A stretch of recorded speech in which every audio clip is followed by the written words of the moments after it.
quisiera hacer una ampliación sobre el final del episodio introductorio.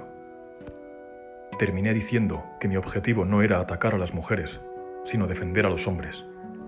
Agradezco mucho que alguien me replicara que lo que debí haber dicho más bien era que mi objetivo era defender al ser humano, pero no al hombre, pues esto me ha servido para exponer algo que llevo pensando desde hace tiempo. Me llama mucho la atención que para defender a las mujeres no sea necesario usar el genérico ser humano, sino que se pueda e incluso se deba especificar el género, pero para apuntar que se quiere defender a los hombres resulte incómodo el simple hecho de especificarlo, sin apelar al genérico ser humano, como si tuvieran vetado el acceso al sufrimiento por el mero hecho de ser hombres, si no van acompañados de las mujeres. Ciertos sectores del feminismo tienen algo de razón cuando afirman que el hombre está reñido con la expresión de sus emociones, especialmente con la del sufrimiento. Dejan, sin embargo, de tener razón cuando culpan al hombre sin más, sin matices, de que eso ocurra.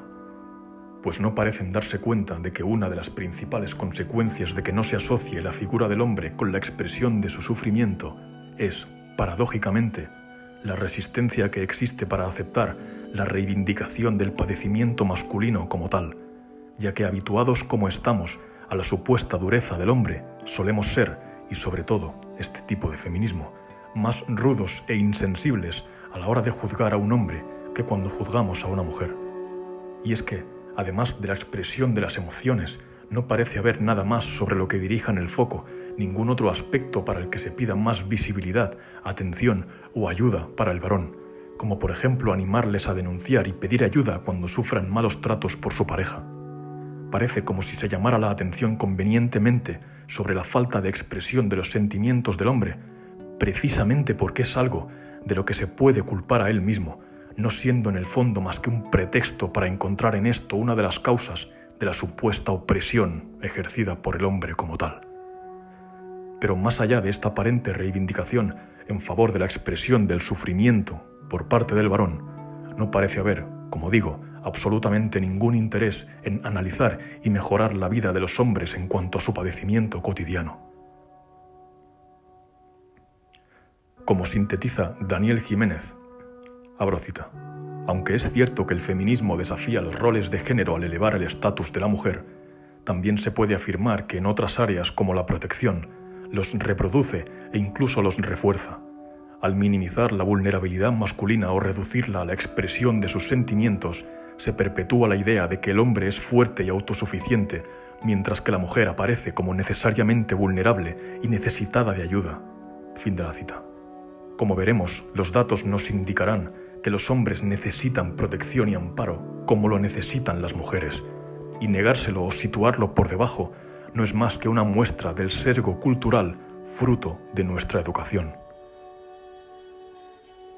No quería empezar dando datos en este apartado, pero me parece interesante avanzar rápidamente dos de ellos. Por un lado, quizá resulte sorprendente debido al moldeamiento de la opinión pública por parte de los medios, pero tras una revisión de 1.700 estudios sobre violencia doméstica, se concluyó que el 57,9% de la violencia de pareja era bidireccional y el 42,1% unidireccional.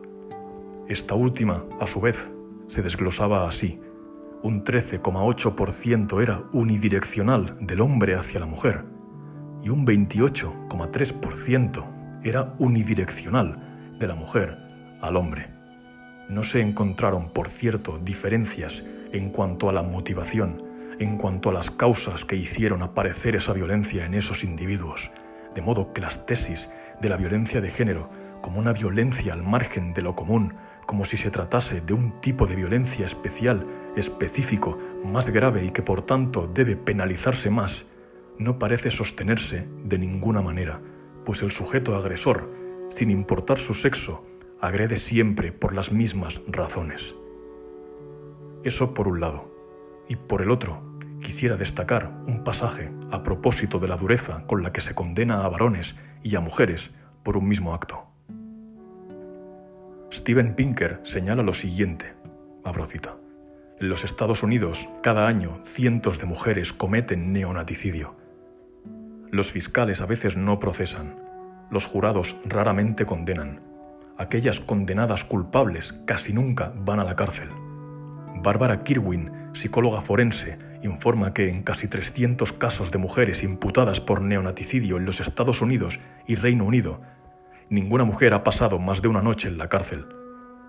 Mucha de la clemencia mostrada a las madres neonaticidas refleja el hecho de que son normalmente jóvenes, pobres, solteras y socialmente aisladas, aunque es notable que una clemencia similar es raramente extendida a asesinos varones jóvenes, pobres y socialmente aislados. Fin de la cita. Otra consecuencia derivada de la falta de asociación entre el hombre y el sufrimiento es precisamente el hecho de culpar irreflexivamente, instintivamente al hombre no solo de casi todo lo que ocurre en el mundo, sino de todo lo que le ocurre a él mismo, mientras que a las mujeres nunca se les responsabiliza de lo que les ocurre como si fueran niños pequeños, sino que, más bien, siempre se alude a causas externas, entre las cuales no es raro encontrar al hombre, al patriarcado o algún derivado similar. Se encuentra profundamente enraizada en nuestra concepción antropológica de la naturaleza humana la idea de que no se puede defender al hombre en tanto que hombre, porque no lo merece, porque su sufrimiento no es genuino como sí lo es el de la mujer, como si el sufrimiento del hombre estuviese justificado y el de la mujer no. Es como si resultara ofensivo recordar algo tan lógico como que los hombres también sufren y necesitan apoyo como cualquier otro ser viviente.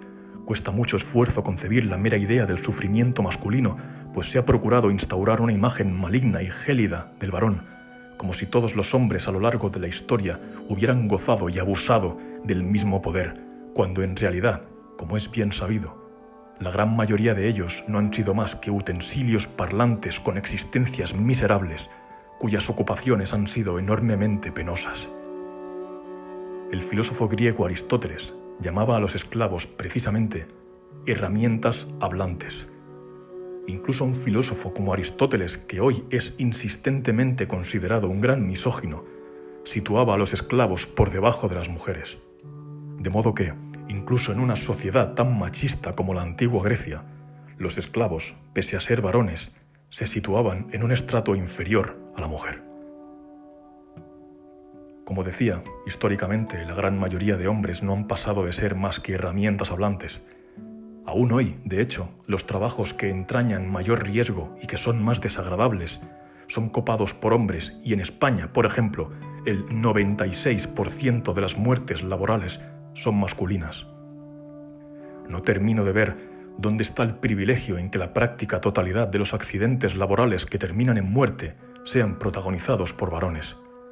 Pero da lo mismo, no importa cuáles y cuántos datos más se muestren, no importa, pues a partir de la actual interpretación fría y deshumanizadora de lo que significa ser hombre, se elimina cualquier simpatía hacia su sufrimiento por razón de género, convirtiéndolos en víctimas indignas para medios de comunicación, pese a que son las principales víctimas de todas las expresiones de violencia, con la salvedad de la agresión sexual, aunque a lo largo de la historia la tasa de agresión y abuso sexual a varones, sobre todo siendo niños, no es precisamente baja.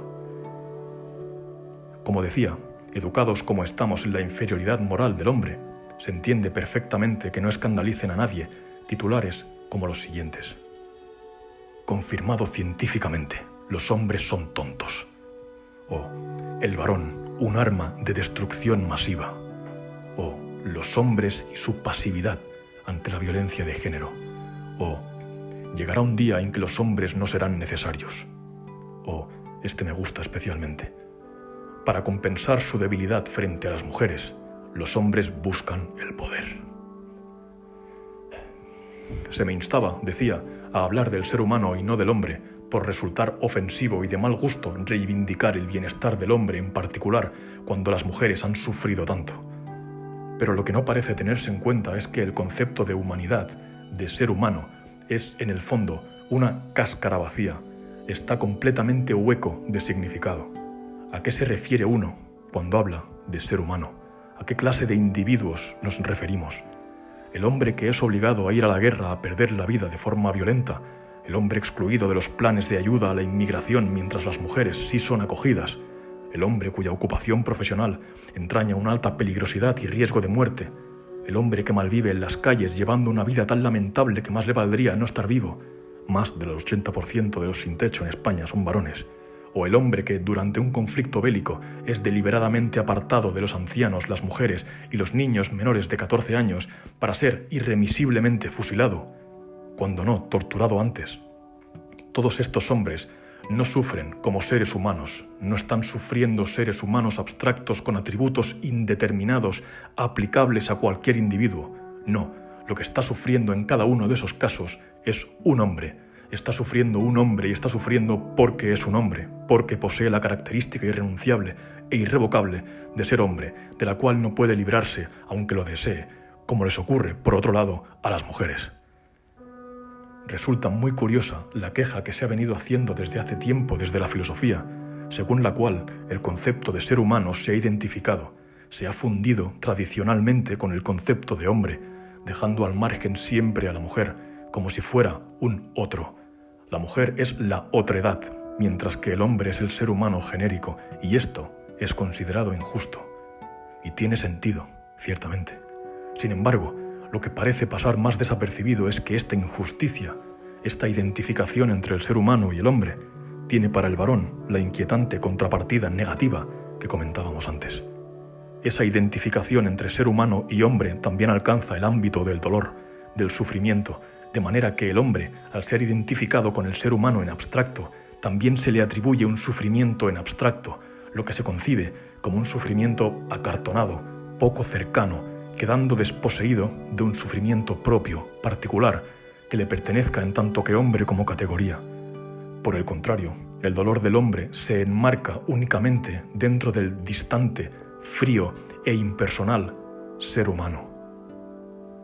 No causa la misma impresión referirse al sufrimiento de la humanidad, de la especie humana, de un ser humano, que al sufrimiento de una mujer o un niño o incluso el de un perro abandonado. Así pues, el sufrimiento del hombre no cuenta con un espacio ontológico propio, como sí lo tiene el de la mujer, sino que la figura del hombre y también su sufrimiento son leídos y percibidos desde esa neutralidad que mata toda emoción, toda empatía, toda proximidad, toda humanización. La simpatía que despierta a un hombre no es la misma que la que despierta a una mujer. En otro episodio más adelante abordaremos un poco más este aspecto. En suma, es por eso, según mi interpretación, por lo que, al menos en parte, cuesta tanto e incluso ofende referirnos al sufrimiento del hombre en tanto que hombre, pues no se nos ha enseñado a concebir al varón como sujeto genuino del sufrimiento, como si el sufrimiento no le acabara de pertenecer del todo, sino solo superficialmente. Y empezar a corregir esto, de hecho, es un punto que también le debemos al feminismo más sensato. Me refiero a poner de relieve el hecho obvio de que no solo la mujer es un ser sufriente, sino que también el hombre siente pesar, desamparo y es víctima de malos tratos y está necesitado de consuelo y comprensión. Ese feminismo ha otorgado al hombre la capacidad de sufrir, consiguiendo al mismo tiempo sacar de esa posición de eterna fragilidad a la mujer, denunciando que la vulnerabilidad haya sido designado el hábitat natural de la mujer, mientras que para el hombre se consideraba terreno inexplorado. El sufrimiento dejaba de ser monopolio de la mujer y pasaba a ser compartido con el varón. El feminismo racional aportó equilibrio en ese sentido. Un equilibrio que el pseudofeminismo de pega, como el de Irene Montero, parece querer volver a arrebatarnos, silenciando a las víctimas masculinas y defendiendo sectariamente a mujeres por el mero hecho de serlo, aunque eso suponga defender a personas maltratadoras y deshonestas. Me parece adecuado concluir con unos pasajes a propósito de la libertad de prensa, escritos por el filósofo Karl Jaspers, extraídos de su ciclo de conferencias llamado Iniciación al método filosófico, más concretamente al capítulo 9, llamado La opinión pública. Aquí Jaspers afirma que la voluntad de verdad impulsa a manifestarse, pero la voluntad de poder impulsa a la ocultación. Abro cita. La voluntad de poder se disfraza con la apariencia de la verdad. Necesita adoptar esa apariencia de verdad como un medio de poder, con lo cual rinde así homenaje a la verdad. De la mentira hace una verdad. Fin de la cita. Antes mencionaba el inapreciable moldeamiento de la realidad que se ejerce desde los medios de comunicación, incluyendo también las universidades y otros ámbitos culturales. Jaspers dice que, abro cita, los escritores, y yo aquí añadiría periodistas, divulgadores, etc., constituyen una tercera potencia entre el gobierno y el pueblo, entre la actuación de los políticos y el mutismo de la población. Pero esta tercera potencia solo tiene importancia en la medida en que es independiente. Y más adelante prosigue. Los gobiernos de los pueblos no libres se defienden contra esa tercera potencia, que es la potencia del espíritu. Aprovechan a los escritores para sus propios fines, si es que lo logran. Dan a la prensa informaciones públicas que son limitadas y disimuladas, pero también dan informaciones privadas con todo detalle. Alaban el espíritu, pero el espíritu servil. Alaban la prensa y la libertad de prensa, pero se refieren solo a la prensa que está a su servicio. Por lo tanto, solo en parte corresponde la realidad a la idea de la opinión pública como origen de la verdad común a todos. La verdadera opinión pública informada no puede coexistir con la censura, la prohíbe. Fin de la cita.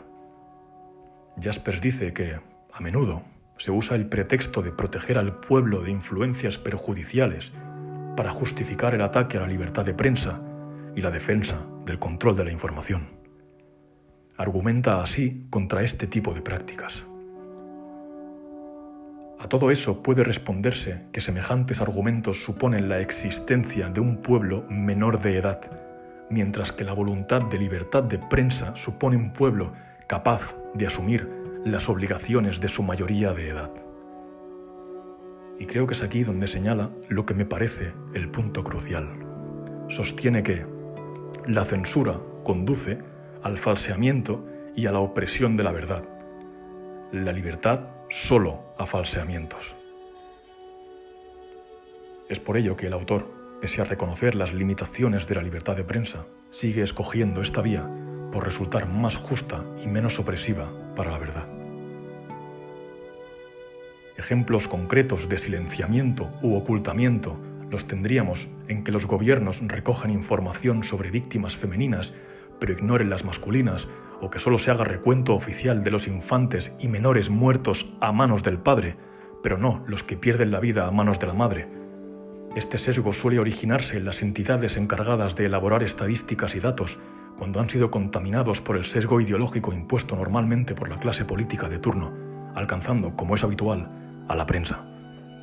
Otro caso reseñable sería la dificultad señalada por la doctora María de la Paz Toldos Romero para acceder a datos estadísticos sobre la violencia de pareja sufrida por los hombres, incluyendo los asesinatos. El Observatorio contra la Violencia Doméstica y de Género, dependiente del Consejo General del Poder Judicial, cifró en 7 los hombres asesinados a manos de su pareja en los años 2010 y 2011. Sin embargo, tras hacer una revisión de la prensa, la doctora Toldos Romero llegó a recoger 14, es decir, el doble de lo registrado en el recuento oficial. Más adelante seguiremos abordando con cifras precisas el ocultamiento o tergiversación de la información con fines ideológicos o partidistas, incluso en ámbitos tan sensibles como el de la violencia infantil. La política es un campo de batalla y carecer de escrúpulos es condición necesaria para tener éxito. Otro ejemplo, y con esto acabo, sería el de la cobertura mediática de los problemas masculinos y de los femeninos. Daniel Jiménez realizó un seguimiento de noticias centrándose en los problemas con perspectiva de género, y los resultados que obtuvo fue que los problemas femeninos recibían notablemente más atención que los masculinos. Más concretamente, los problemas femeninos recibieron 62,5 veces más atención que los masculinos, con un recuento total de 250 noticias frente a 4. Como podemos ir viendo a lo largo del podcast, contamos con sobradas evidencias para afirmar que los problemas de las mujeres están sobrerepresentados y los de los hombres están infrarrepresentados, tanto en la prensa como en las instituciones públicas. Y de hecho, es algo que cualquiera puede comprobar por sí mismo, peinando la red en busca de noticias. Encontrará muchas más dedicadas a las mujeres en tanto que mujeres que a los hombres en tanto que hombres. De hecho, ni siquiera hace falta entrar en la red, basta con consumir televisión con cierta asiduidad para percatarse de ello. No existe, por tanto, fundamento para reprochar nada a quien pretenda hacer una cobertura más profunda, detallada y específica de las problemáticas que afectan a los hombres en tanto que hombres.